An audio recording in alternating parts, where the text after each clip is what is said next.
ಮಂಗಳೂರಿನಲ್ಲಿ ಕಾಲೇಜು ವಿದ್ಯಾರ್ಥಿ ದಿಢೀರಂತ ನಾಪತ್ತೆ ಆಗ್ಬಿಟ್ಟಿರೋದು. ಫೆಬ್ರವರಿ 5ನೇ ತಾರೀಕು ದೇವಸ್ಥಾನಕ್ಕೆ ಹೋಗಿ ಬರ್ತೀನಿ ಅಂತ ಹೇಳಿ ಹೋದವರು ನಾಪತ್ತೆ ಆಗಿದ್ದಾರೆ. ಈ ಪರಂಗಿ ಬೆಟ್ಟು ಕಿದೆಬೆಟ್ಟು ನಿವಾಸಿ ದಿಗಂತ್ ನಾಪತ್ತೆಯಾದಂತ ವಿದ್ಯಾರ್ಥಿ ದೇವಸ್ಥಾನಕ್ಕೆ ಹೋಗಿ ಬರ್ತೀನಿ ಅಂತ ಹೇಳಿ ಹೋಗಿ ಮನೆಗೆ ಬಂದೇ ಇಲ್ಲ, ವಾಪಸ್ ಆಗಿಲ್ಲ, ನಾಪತ್ತೆ ಆಗಿರೋದು. ಪರಂಗಿಬೆಟ್ಟು ಕಿದೆಬೆಟ್ಟು ನಿವಾಸಿ ದಿಗಂತ್ ನಾಪತ್ತೆಯಾಗಿರುವಂತ ಕಾಲೇಜು ವಿದ್ಯಾರ್ಥಿ ಮನೆಗೂ ಬಂದಿಲ್ಲ, ಇತ್ತ ದೇವಸ್ಥಾನಕ್ಕೂ ಹೋಗಿಲ್ಲ. ಹಾಗಾದ್ರೆ ಯುವಕ ಕಾಣೆ ಆಗಿದ್ದು ಹೇಗೆ, ಎಲ್ಲಿಗೆ ಹೋದ? ರೈಲ್ವೆ ಹಳಿ ಮೇಲೆ ಚಪ್ಪಲಿ ಹಾಗೂ ಮೊಬೈಲ್ ಮಾತ್ರ ಪತ್ತೆಯಾಗಿದೆ. ಇದು ಆತಂಕಕಾರಿ ಬೆಳವಣಿಗೆ. 3 ದಿನವಾದ್ರೂ ಕೂಡ ವಿದ್ಯಾರ್ಥಿ ದಿಗಂತ್ ಸುಳಿವೇ ಸಿಗ್ತಾ ಇಲ್ಲ. ಬಾಲಕನ ನಾಪತ್ತೆ ಹಿಂದೆ ಅನ್ಯಮತೀಯರ ಕೈವಾಡ ಇದೆ ಅನ್ನುವಂಥ ಶಂಕೆ ವ್ಯಕ್ತವಾಗ್ತಾ ಇದೆ. ಹೀಗಾಗಿ ಆಕ್ರೋಶಗೊಂಡಿದ್ದಾರೆ ಹಿಂದೂ ಸಂಘಟನೆ ಮುಖಂಡರು. ಹಾಗಾಗಿ ಪೊಲೀಸ್ ಠಾಣೆ ಎದುರು ಪ್ರತಿಭಟನೆ ಕೂಡ ಮಾಡಿದ್ದಾರೆ.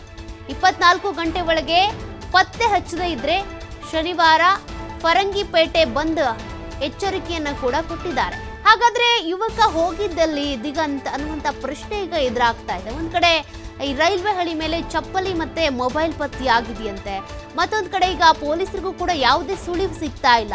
ಹಾಗಾಗಿ ಸಾಕಷ್ಟು ಆಕ್ರೋಶ ವ್ಯಕ್ತವಾಗ್ತಾ ಇದೆ. ಇನ್ನು 2-3 ದಿನ ಆದ್ರೂ ಕೂಡ ನೀವ್ಯಾಕೆ ಹುಡುಕ್ತಾ ಇಲ್ಲ, ಎಲ್ಲಿ ಹೋದ ನಮ್ಮ ಹುಡುಗ ಅಂತ. ಅಂದ್ರೆ ಅನ್ಯಮತೀಯರ ಕೈವಾಡ ಇದೆ ಅನ್ನುವಂತ ಒಂದಷ್ಟು ಅನುಮಾನ ಕೂಡ ವ್ಯಕ್ತವಾಗ್ತಾ ಇದೆ. ಹಾಗಾದ್ರೆ ಆತನ ಫ್ರೆಂಡ್ಸ್ ಯಾರು, ಅವತ್ತು ಕೊನೆಯದಾಗಿ ಯಾರ ಜೊತೆಗೆ ಮಾತನಾಡಿದ್ದ ದಿಗಂತು, ಈ ರೀತಿಯಾಗಿ ನಾಪತ್ತೆ ಆಗೋದಕ್ಕೆ ಕಾರಣ ಏನು, ಎಲ್ಲಿ ಹೋದ, ಅದೆಲ್ಲದ್ರ ಬಗ್ಗೆ ಕೂಡ ಈಗ ಪ್ರಶ್ನೆಗಳು ಎದುರಾಗಿವೆ.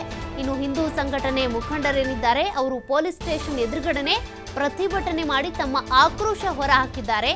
ನೀವು ಆದಷ್ಟು ಬೇಗ ಪತ್ತೆ ಹಚ್ಚಲಿಲ್ಲ ಅಂದ್ರೆ ಶನಿವಾರ ಫರಂಗಿಪೇಟೆಯನ್ನ ಬಂದ್ ಮಾಡ್ತೀವಿ, 24 ಗಂಟೆ ಗಡುವು ಕೊಟ್ಟಿದ್ದಾರೆ.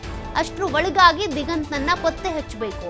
ಮೊದಲೇ ನಮಗೆ ಆತಂಕ ಇದೆ, ಅನ್ಯಮತೀಯರು ಯಾರೋ ಈ ರೀತಿಯಾಗಿ ಮಾಡಿದ್ದಾರೆ, ಅವ್ನು ನಾಪತ್ತೆ ಆಗೋದಕ್ಕೆ ಅವರೇ ಕಾರಣ ಅನ್ನುವಂಥ ಆತಂಕ ಇದೆ.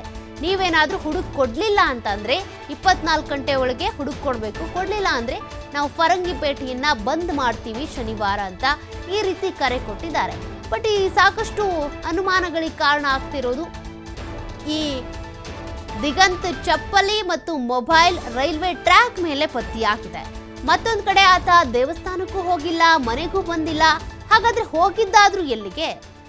ನಾನು ದೇವಸ್ಥಾನಕ್ಕೆ ಹೋಗಿ ಬರ್ತೀನಿ ಅಂತ ಫೆಬ್ರವರಿ 5ನೇ ತಾರೀಕು ಮನೆ ಬಿಟ್ಟು ಹೋದಂತ ದಿಗಂತ್ ಒಂದ್ ಕಡೆ ಮನೆಗೂ ವಾಪಸ್ ಬಂದಿಲ್ಲ, ಅದೇ ರೀತಿಯಾಗಿ ದೇವಸ್ಥಾನಕ್ಕೂ ಹೋಗಿಲ್ಲ, ಫ್ರೆಂಡ್ಸ್ ಯಾರನ್ನಾದ್ರೂ ಮೀಟ್ ಮಾಡಿದ್ನಾ, ಅದೆಲ್ಲವೂ ಕೂಡ ಈಗ ಸದ್ಯಕ್ಕೆ ಪ್ರಶ್ನೆ ಹುಟ್ಟಾಗ್ತಾ ಇದೆ. ಇನ್ನು ಈ ಪೊಲೀಸರು ಇದಕ್ಕೆ ಸಂಬಂಧಪಟ್ಟಂತೆ ಯಾವ ರೀತಿ ತನಿಖೆ ನಡೆಸ್ತಿದ್ದಾರೆ ಅದು ಕೂಡ ಆಕ್ರೋಶಕ್ಕೆ ಕಾರಣ ಆಗ್ತಾ ಇದೆ. ಹಾಗಾಗಿನೇ ಹಿಂದೂ ಸಂಘಟನೆಯ ಮುಖಂಡರು ಅಲ್ಲಿ ಹೋಗಿ ಪ್ರತಿಭಟನೆ ಮಾಡಿದ್ದಾರೆ, ಗಲಾಟೆ ಮಾಡಿದ್ದಾರೆ.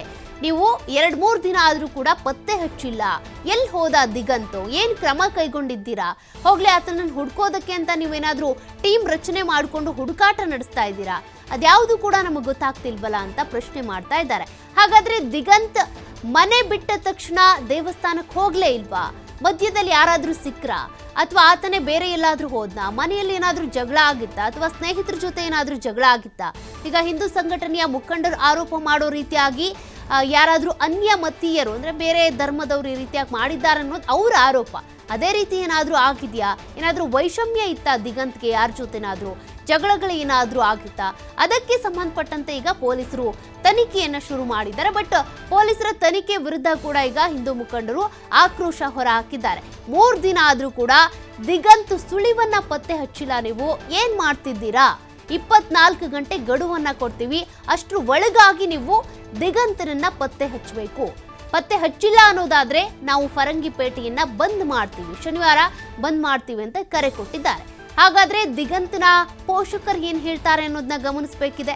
ಈಗ ಇದಕ್ಕೆ ಸಂಬಂಧಪಟ್ಟಂತೆ ಅಟ್ಲೀಸ್ಟ್ ಅಂದ್ರೆ 24 ಗಂಟೆ ಆದ ನಂತರ ಒಂದು ಮಿಸ್ಸಿಂಗ್ ಕಂಪ್ಲೇಂಟ್ ಅನ್ನ ದಾಖಲು ಮಾಡ್ಕೊಳ್ಬೇಕು.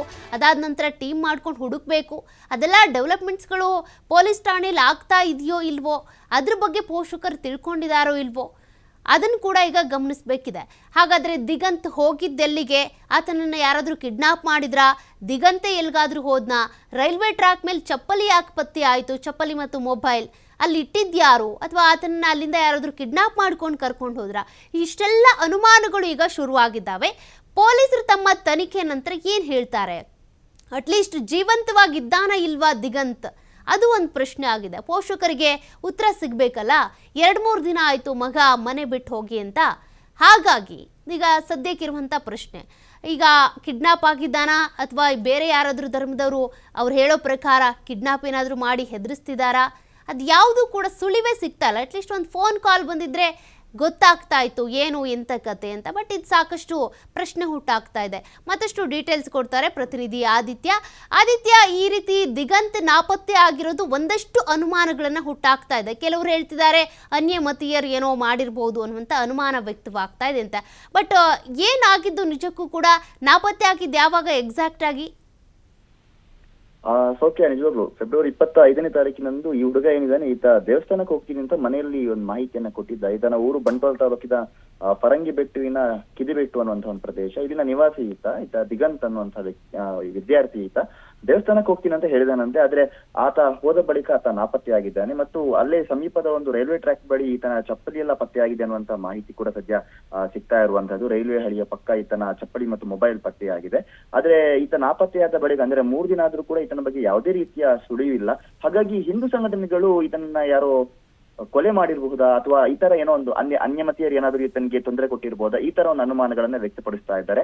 ಅಂದ್ರೆ ಇದು ಸಣ್ಣ ಪ್ರಮಾಣದಲ್ಲ ಸೌಖ್ಯ, ಬಹಳ ದೊಡ್ಡ ಪ್ರಮಾಣದಲ್ಲಿ ಆಕ್ರೋಶ ವ್ಯಕ್ತವಾಗ್ತಾ ಇದೆ. ಯಾಕಂದ್ರೆ ಇನ್ನು ಕೂಡ ಬಾಲಕನ ಬಗ್ಗೆ ಯಾವುದೇ ಸುಳಿವು ಸಿಕ್ಕದಿರುವಂತಹ ಹಿನ್ನೆಲೆಯಲ್ಲಿ ಆತನ ಏನು ಇದಿದೆ ಆ ಸ್ಟೇಷನ್ಗೆ ಕೂಡ ಮುತ್ತಿಗೆ ಹಾಕುವಂತ ಪ್ರಯತ್ನವನ್ನ ಇವತ್ತು ಮಾಡಿದ್ದಾರೆ. ಮತ್ತು ಇನ್ನು ಅದರ ಬಗ್ಗೆ ಯಾವುದೇ ರೀತಿಯ ಸುಳಿವು ಸಿಗದೆ ಹೋದ್ರೆ ಮುಂದೆ ಶನಿವಾರ ನಾವು ಪ್ರದೇಶವನ್ನ ಬಂದ್ ಮಾಡ್ತೀವಿ ಅನ್ನುವಂತಹ ರೀತಿಯಲ್ಲೂ ಕೂಡ ಇವರು ಎಚ್ಚರಿಕೆಯನ್ನ ಹಿಂದೂ ಸಂಘಟನೆಗಳು ನೀಡಿದ್ದಾರೆ. ಅಂದ್ರೆ ಫರಂಗಿಪೇಟೆ ಬಂದ್ಗೂ ಕೂಡ ಕರೆ ಕೊಟ್ಟಿದ್ದಾರೆ. ಒಂಥರ ಬೂದಿ ಮುಚ್ಚಿದ ಕೆಂಡದ ರೀತಿಯ ವಾತಾವರಣ ಇದೆ. ಹಾಗಾಗಿ ಆದಷ್ಟು ಬೇಗ ಪೊಲೀಸರು ಎಚ್ಚೆತ್ತು ಬಾಲಕ ಎಲ್ಲಿ ಹೋಗಿದ್ದಾನೆ, ಏನಾಗಿದ್ದಾನೆ ಅಥವಾ ಸದ್ಯದ ಪರಿಸ್ಥಿತಿ ಏನು ಅನ್ನುವಂಥದ್ದು ಕುರಿತಾದ್ರೂ ಕೂಡ ಮಾಹಿತಿ ನೀಡಬೇಕಾಗಿರುವಂತದ್ದು ಸದ್ಯದ ಪರಿಸ್ಥಿತಿಯಲ್ಲಿ ಬಹಳ ಅನಿವಾರ್ಯವಾಗಿದೆ. ಯಾಕಂದ್ರೆ ಬಹಳ ಕೋಮು ಸೂಕ್ಷ್ಮ ಪ್ರದೇಶ ಅದು. ಸೌಖ್ಯ. ಓಕೆ, ಥ್ಯಾಂಕ್ ಯು ಆದಿತ್ಯ ಡೀಟೇಲ್ಸ್ಗೆ. ಫೆಬ್ರವರಿ 25ನೇ ತಾರೀಕು ನಾಪತ್ತೆಯಾಗಿರೋದಂತೆ.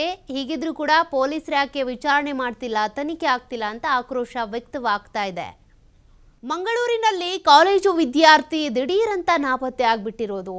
ಫೆಬ್ರವರಿ 5ನೇ ತಾರೀಕು ದೇವಸ್ಥಾನಕ್ಕೆ ಹೋಗಿ ಬರ್ತೀನಿ ಅಂತ ಹೇಳಿ ಹೋದವರು ನಾಪತ್ತೆ ಆಗಿದ್ದಾರೆ. ಈ ಪರಂಗಿ ಬೆಟ್ಟು ಕಿದೆಬೆಟ್ಟು ನಿವಾಸಿ ದಿಗಂತ್ ನಾಪತ್ತೆಯಾದಂಥ ವಿದ್ಯಾರ್ಥಿ ದೇವಸ್ಥಾನಕ್ಕೆ ಹೋಗಿ ಬರ್ತೀನಿ ಅಂತ ಹೇಳಿ ಹೋಗಿ ಮನೆಗೆ ಬಂದೇ ಇಲ್ಲ, ವಾಪಸ್ ಆಗಿಲ್ಲ, ನಾಪತ್ತೆ ಆಗಿರೋದು. ಪರಂಗಿಬೆಟ್ಟು ಕಿದೆಬೆಟ್ಟು ನಿವಾಸಿ ದಿಗಂತ್ ನಾಪತ್ತೆಯಾಗಿರುವಂಥ ಕಾಲೇಜು ವಿದ್ಯಾರ್ಥಿ ಮನೆಗೂ ಬಂದಿಲ್ಲ, ಇತ್ತ ದೇವಸ್ಥಾನಕ್ಕೂ ಹೋಗಿಲ್ಲ. ಹಾಗಾದ್ರೆ ಯುವಕ ಕಾಣೆ ಆಗಿದ್ದು ಹೇಗೆ, ಎಲ್ಲಿಗೆ ಹೋದ? ರೈಲ್ವೆ ಹಳಿ ಮೇಲೆ ಚಪ್ಪಲಿ ಹಾಗೂ ಮೊಬೈಲ್ ಮಾತ್ರ ಪತ್ತೆಯಾಗಿದೆ. ಇದು ಆತಂಕಕಾರಿ ಬೆಳವಣಿಗೆ. 3 ದಿನವಾದ್ರೂ ಕೂಡ ವಿದ್ಯಾರ್ಥಿ ದಿಗಂತ್ ಸುಳಿವೇ ಸಿಗ್ತಾ ಇಲ್ಲ.